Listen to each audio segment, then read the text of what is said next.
Salut sama gars yi, j'espère que yéen a ngi ci jàmm bu baax. C'est Kira, l'apprenti littéraire de la chaîne Def Lettres. Aujourd'hui donc, notre vidéo s'adresse aux nouveaux bacheliers. Cette vidéo portera sur le système LMD et la compréhension de ce système, la compréhension du fonctionnement de ce système, des éléments de ce système sont un élément capital pour tout élève qui vient d'avoir son baccalauréat et de mettre les pieds à l'université et ainsi qui devient un nouveau étudiant. Maintenant, dans cette vidéo, nous allons donc simplement vous expliquer le vocabulaire du système LMD, autrement dit, les termes qu'il faut comprendre et maîtriser dans le système LMD. Et dans une autre vidéo, on reviendra avec vous sur le fonctionnement de ce système, à savoir le système de validation, le système de passage, le système de redoublement de cartouches, ainsi de suite. Sans plus tarder, nous allons commencer. Maintenant, le premier des termes qu'il faut maîtriser dans le système LMD, c'est élément constitutif. Vous allez voir presque maintenant, dans toutes les matières que vous devez faire, on écrit EC, élément constitutif. On peut écrire élément constitutif, ou bien si vous êtes au département de lettres modernes, département de français, on va écrire franc. Si vous êtes au département d'histoire, on va écrire IST. Si vous êtes au département de géographie, on va écrire géo. Si vous êtes au département de philo, on écrit philo. Mais l'élément constitutif dans le système LMD n'est rien d'autre. Ça renvoie à la matière. En terminale, on disait le français était une matière, l'anglais était une matière. Mais à l'université, on n'utilise plus le terme matière. Dans le système LMD, on utilise élément constitutif. De ce fait, au premier semestre, le nouveau étudiant, en première année, il se retrouve avec minimum 6 éléments constitutifs pour le premier semestre. Si vous allez au département de lettres modernes, au premier semestre, ils ont 6 éléments constitutifs. Histoire de la littérature française, roman au 19e siècle, méthodologie de la lecture critique, exercice littéraire, phonétique, phonologie.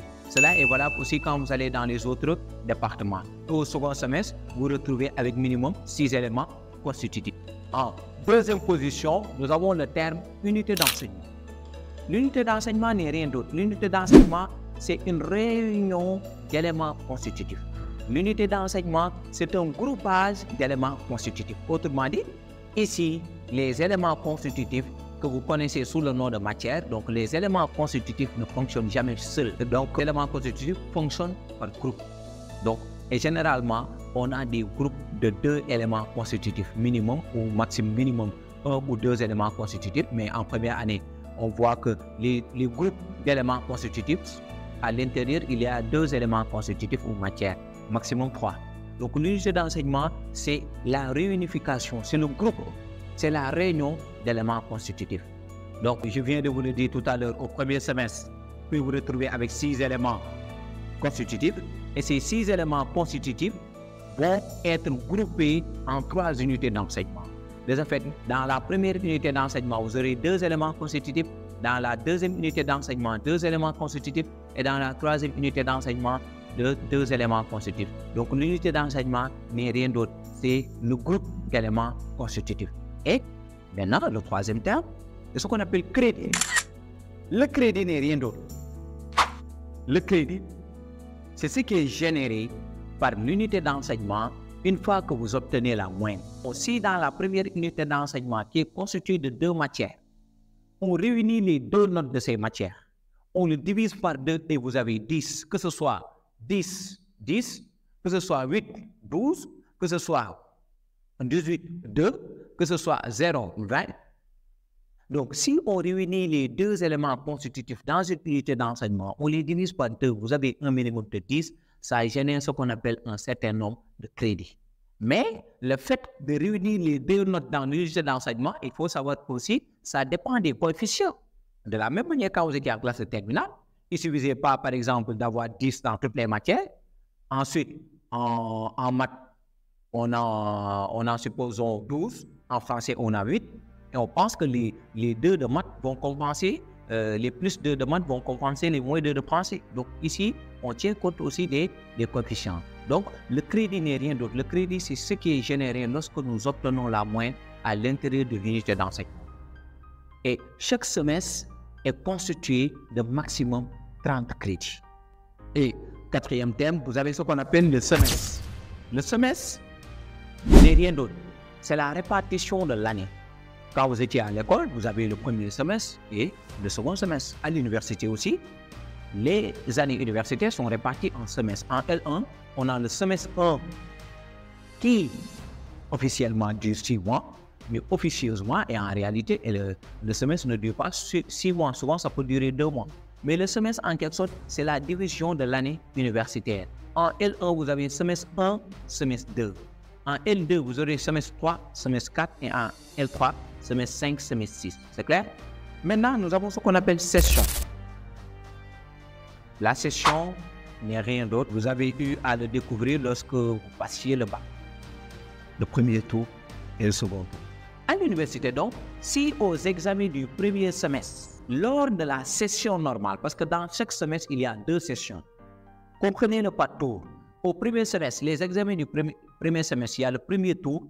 Si l'étudiant n'arrive pas à avoir 30 crédits, il passe le second tour. Ici, on dit session normale pour le premier tour, session de rattrapage pour le second tour. Cela est valable pour le second semestre. Il y a le premier tour et le second tour, appelés ici à l'université session normale et session de rattrapage. Session, donc, ce sont les chances que vous avez dans chaque semestre de pouvoir le valider. Et vous avez ce qu'on appelle les coefficients.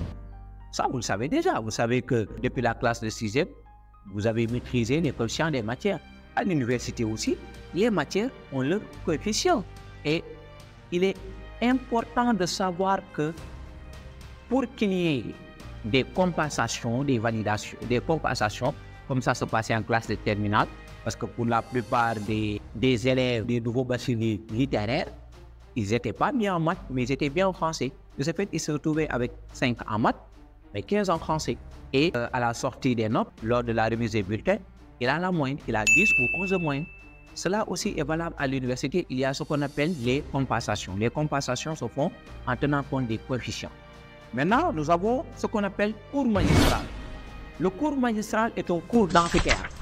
C'est un cours qui se fait dans une très grande salle où vous êtes 500, 1000, 1500, 2000. Donc les amphithéâtres, ce sont des salles où se déroule un cours magistral. Et le cours magistral est un cours lors duquel le professeur il ne fait qu'expliquer. Il dicte, il explique. Et de retour, l'étudiant ne peut pas poser toutes les questions qu'il a. Imaginez 1500 étudiants et chacun vous poser des questions. Donc, de ce fait, le cours magistral, c'est généralement un cours théorique. Le professeur vient pour dicter, le professeur vient pour expliquer et il passe. Maintenant, en dehors de ça, il y a ce qu'on appelle les travaux dirigés.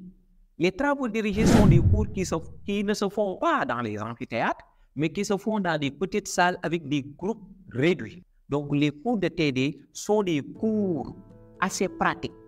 Les cours de TD sont des cours que vous faites en petits groupes. Souvent, par exemple, vous pouvez avoir 2 groupes, dont chaque groupe, par exemple, fait 50 élèves ou 100 élèves, et vous êtes 200 dans la salle. Et lors des travaux dirigés, c'est l'occasion pour le professeur des travaux dirigés, qui est différent du professeur du cours magistral. Donc, c'est l'occasion pour le professeur du travaux dirigés de revenir avec vous sur certains détails.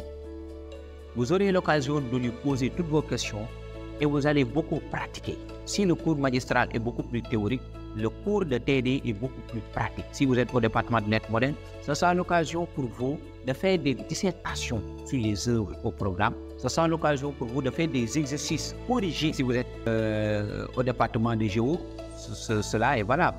Donc, ça sera l'occasion, lorsque vous êtes au département de géo, de faire en quelque sorte, de faire certains exercices liés à ce que vous avez vu dans les cours magistraux. Même si le fait d'assister au TD n'est pas une obligation, faites-le néanmoins.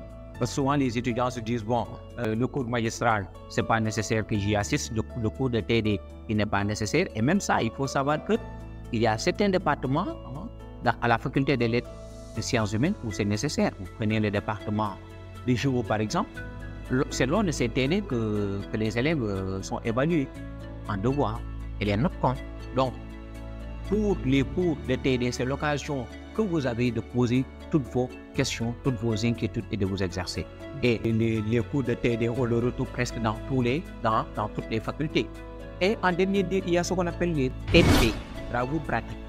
Les travaux pratiques en quelque sorte qui sont des cours, des séances lors desquelles les étudiants, par exemple de la faculté des sciences, et techniques, ou les étudiants de la fac médecine, donc les TP, c'est l'occasion donc pour ces étudiants de pratiquer, de laisser les cahiers de côté et maintenant de pratiquer. Si vous allez à la faculté des sciences, ils vont aller au labo, dans les différents labos pour faire des TP. Okay? Donc, en grosso modo, voilà les termes qui constituent le vocabulaire du système LMD et lesquels termes qui sont nécessaires et obligatoires à retenir pour un bon déroulement de votre cursus universitaire. C'était tout donc, chers étudiants. On se retrouve à bientôt pour la seconde partie de cette vidéo portant sur le système LMD. C'était Kira, l'apprenti littéraire de la chaîne de Flair.